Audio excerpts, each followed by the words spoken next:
Hello, good morning. आणि आज आहे गुढीपाडवा. तर सकाळपासून उठून मी कामातच आहे. घर झाडू दे, पुसू दे, अंगण झाडू दे, पुसू दे, आणि ते सगळं फायनली आत्ता माझी अंघोळ झाली आहे आणि आता मी तयारी करणार गुढीपाडव्याची. पण मला एक गोष्ट सांगा, इथे माझ्या आजूबाजूला एरियामध्ये सर्वांनी सकाळी 7 वाजेपासून गुढी उभारायला सुरू केली आहे. 7 वाजता, 8 वाजता, 9 वाजता. पण माझ्याकडे तर अशी पद्धत आहे आमच्या साईडला, की सकाळी उठून आधी ते घर झाडपूस करणं इम्पॉर्टंट आहे आणि मग दाराला तोरण वगैरे लावायचं आणि मग मला असं वाटते की 10-11 वाजेपासनं वगैरे सुरू होतं गुढी उभारायला. पण माहिती नाही, प्रत्येकाच्या वेगवेगळ्या पद्धती असते. तुमच्या एरियामध्ये कसं होतं? कारण हे तर मी पहिल्यांदाच बघते की सकाळी 7 वाजता गुढी उभारून तयार आहे. म्हणजे बाकीची कामं झालीत की नाही कोणाला माहिती. But anyways, welcome back to Cup of Moody. I am Shraddha and I am vlogging today. This is Gudi Padwa vlog. तर चला आता आपण पुढे बघूया.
झालेली आहे आणि आजचा मेन्यू आहे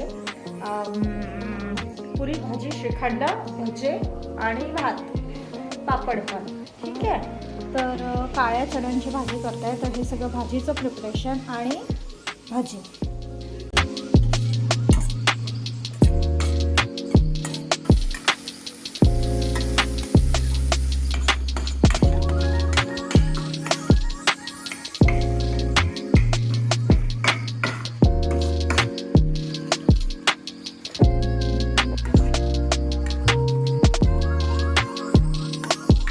भजे बनवूया. मस्त मिरची टाकली आहे, थोडं धने पावडर, तिखट आणि थोडंसं आलं लसूणचा पेस्ट टाकला आहे आणि तीळ आणि ओवा आणि आता आपण बनवूया. हे भज्याचं पीठ फायनली रेडी झालेलं आहे.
And finally our puri is ready.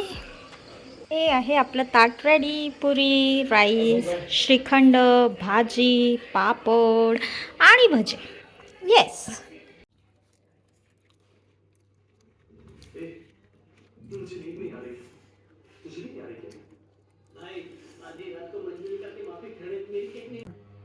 पुरी श्रीखंडासोबत पण खाऊन पाहाशी.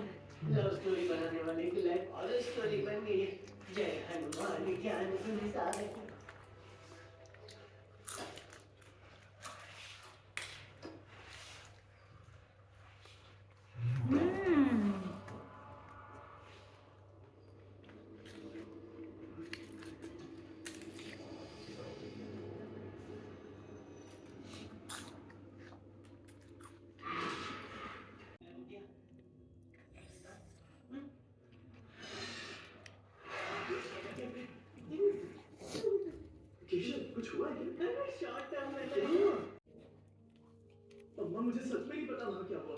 अगर मुझसे कोई भी गलती हुई है तो मुझे माफ कर दीजिए.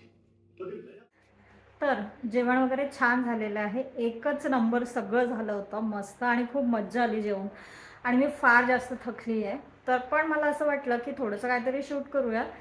तर मग मी आता बाहेर निघणार होते आणि आजूबाजूंच्या घरी सगळ्यांच्या घरीच्या गुढ्या लागल्या आहेत सुंदर, त्या तुम्हाला दाखवणार होती. पण काय सगळ्यांनी गुढ्या उतरवल्या आहेत.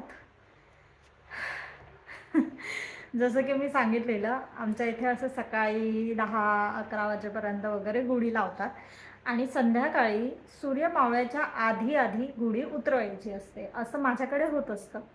आणि इथे मला वाटतं मघाशीच मला कोणाचा तरी आवाज ऐकू आला की गुढी काढून घ्या, म्हणजे त्यांचं डिस्कशन चाललेलं. तसं मला असं वाटलं की कोणीतरी बाहेर गावी वगैरे जात असेल, मग संध्याकाळी त्यांना काढायला नाही मिळणार म्हणून मे बी काढत असेल. आत्ता मी जस्ट बाहेर येऊन बघते सगळ्यांच्या घरच्या गुढी गायब आहेत.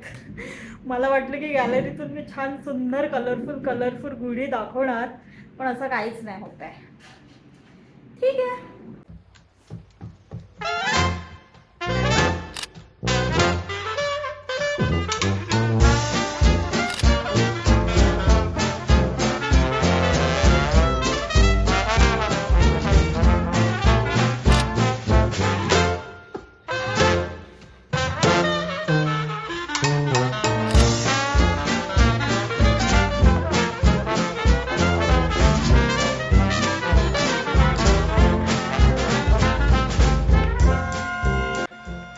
मराठी नवीन वर्षाच्या सर्वांना हार्दिक शुभेच्छा.